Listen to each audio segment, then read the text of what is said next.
This video provides a brief introduction to self-determination theory. Ideally, it would include a few activities and discussions throughout, so I would suggest that this video be paused where needed to take in the information, and if there are any questions, please feel free to contact me. So a really simple aim of the session is to understand the main features of self-determination theory, and that's it. So self-determination theory was introduced by two psychologists called Richard Ryan and Edward Deci, and at its core, it's a leading theory of human motivation.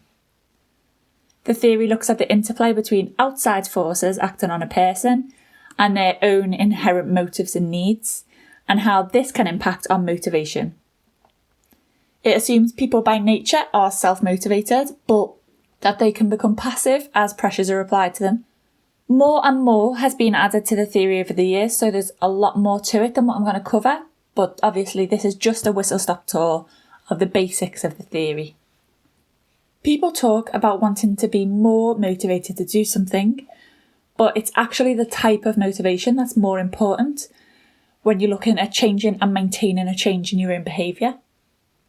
There are two types of motivation, autonomous and controlled. Autonomous motivation is when someone acts with a full sense of choice. They're interested in what they're doing and they often experience enjoyment from it as well. They might do something to gain knowledge, to learn new skills, or really just because it helps them to feel focused and to feel happier in themselves. Controlled motivation is when someone acts under pressure or demand, and they would do something to get a reward or avoid a punishment, or because they feel like it's an obligation to them. Now, there aren't just two set options, autonomous and controlled. People tend to sit along a continuum from most autonomous to most controlled situations. So, to make things slightly more difficult, I'm going to introduce intrinsic and extrinsic motivation. Now, intrinsic motivation is seen as the most typical form of autonomous motivation, the end goal, and extrinsic motivation is always characterised by some sort of external factor or goal. So, there are a number of steps along this continuum from extrinsic to completely intrinsic motivation or completely autonomous motivation, and that process from one end to the other is called internalisation. At the completely extrinsic end, you have amotivation.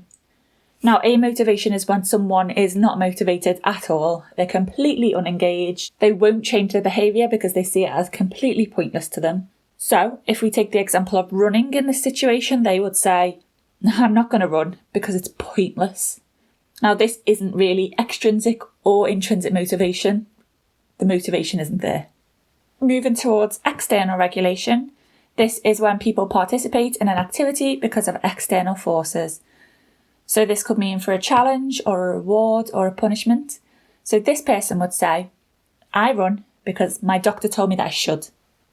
Introjected regulation is the first step towards internalising a behaviour, and it involves people taking in a demand but only going with it because they think that they should. So it's often associated with feelings of guilt or with shame or to look good in front of others. So someone in this instance might say, I run because I feel guilty not running when everyone else is. Moving on to identified regulation, this is when someone starts to accept the importance of a behaviour for themselves and accepts it as part of their own values. They might run because it's important for them to be healthy, and running is how they feel that they can achieve this. So they would say, I run because it's important to me to feel fitter. Integrated regulation happens when that behaviour becomes part of who a person is. They might say, I am a runner. I run because I know it's good for my physical health and my mental health. So in integrated regulation, although there are still external forces at play, external goals, it is much more of an autonomous behaviour. And then finally, you've got intrinsic motivation, which, as I explained earlier, is what happens when someone simply enjoys partaking in a behaviour. They would say, I am a runner because I enjoy the runner's high. So, these 6 categories fall into controlled or autonomous motivation. External regulation and introjected regulation are both classed as controlled motivation, whereas identified and integrated regulation and then intrinsic motivation, they're all forms of autonomous motivation, which is when a behaviour is internalised. And because of this, we want to focus on autonomous motivation. So why is autonomous motivation best? Autonomous motivation is not only linked to just a general greater persistence, performance, and with better health outcomes, it's also linked to increased positive affect or an increased experience of positive emotions. In the workplace, it's linked to performance, increased need satisfaction, better psychological well-being, and a lower likelihood of experiencing burnout. It's also linked to a sustained increase in physical activity, in healthier body image and eating outcomes, and also long-term decreases in smoking and increased vitality. So, all in all, autonomous motivation is definitely something that we should be looking at. Self-determination theory identified 3 basic psychological needs that are required to support autonomous motivation, and they are competence, autonomy, and relatedness. So firstly, people need to learn and master different skills, and when they feel like they have got the skills needed, they're more likely to take action and to carry out behaviour, and this is called competence. Secondly, people need to feel like they're in control of their behaviours, and this is called autonomy, and this is really important in helping people to feel really self-determined. And thirdly, people need to experience the sense of belonging and attachment, and this is called relatedness. So the theory proposes that if the 3 basic psychological needs are supported, internalisation, so this process from extrinsic to intrinsic motivation, that would be facilitated. So to foster competence, we need to feel like we are able and we're capable to change our behaviour. You can probably see this in your own life, as it's easier to stay motivated when you start to get better at something. So if I use the example of running when you're not a runner, when you decide to go for your first run, you get completely out of breath, your hips and your knees ache, your brain spends the whole time telling you to stop, but then you realise that if you run at a slower pace that's more comfortable for you, you can actually do it without feeling like you're going to collapse. And then one day you realise you're actually feeling okay at the end of your run, so you might run an extra kilometre, and then before you know it, you're running 5k when you go out for a run. And I suppose that's why the Couch to 5k programme is successful, in that it works inside someone's abilities. That person feels challenged, but they feel competent. An example in the workplace would be giving an employee feedback. And Deci, who is one of the founders of this theory, found that when a person was given positive feedback that was unexpected, they were more motivated to finish a task. Autonomy is based on the understanding that people feel empowered to act if they feel that they've got a full sense of choice. In the workplace, autonomous workers value doing work well, and employees can assist in supporting autonomy when they help everyday work tasks to feel more meaningful and important. And that's even if they're not necessarily enjoyable. So this could mean explaining why a task is important and how it could contribute to the big picture. And it's also important to look at both the target individual and the person that's providing this support when you consider how to encourage intrinsic motivation. One study found that exercise professionals who received communication training that was based in self-determination theory principles, they reported less control in behaviours. So in taking away that control factor, you can see how this will promote autonomy in their clients. And then finally, we have relatedness. So people are social animals, and they've got this inherent need to interact with human beings. To foster relatedness, people need to experience a sense of belonging and attachment to others. So this could mean sharing an experience with others, or having a good relationship with an employer or coach or another person of authority. It doesn't necessarily mean always working in a group, but it does mean experiencing some sort of connection and being part of a whole.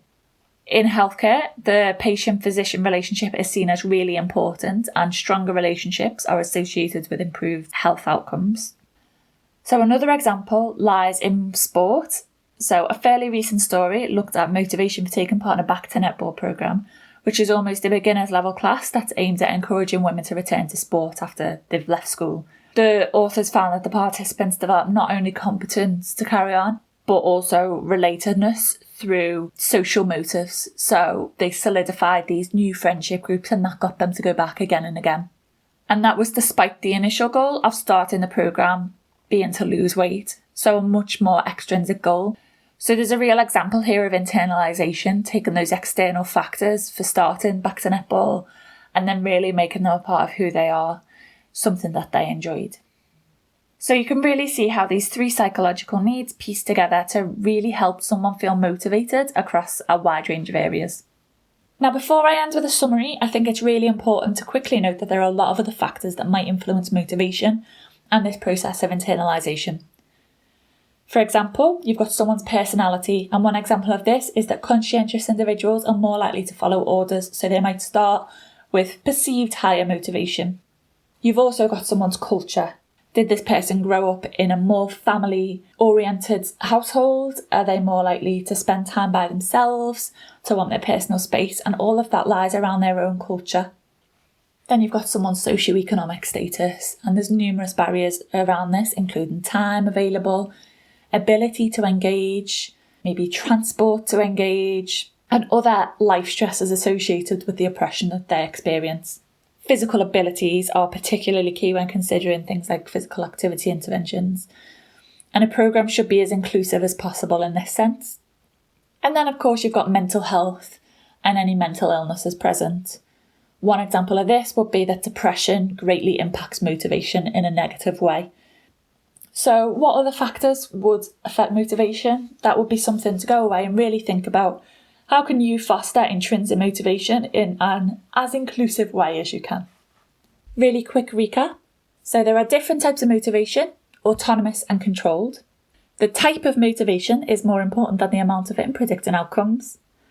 To facilitate autonomous motivation, the three basic psychological needs of competence, autonomy, and relatedness should be fostered. And then finally, individual differences and socio-economic factors should also be considered. Thanks for listening.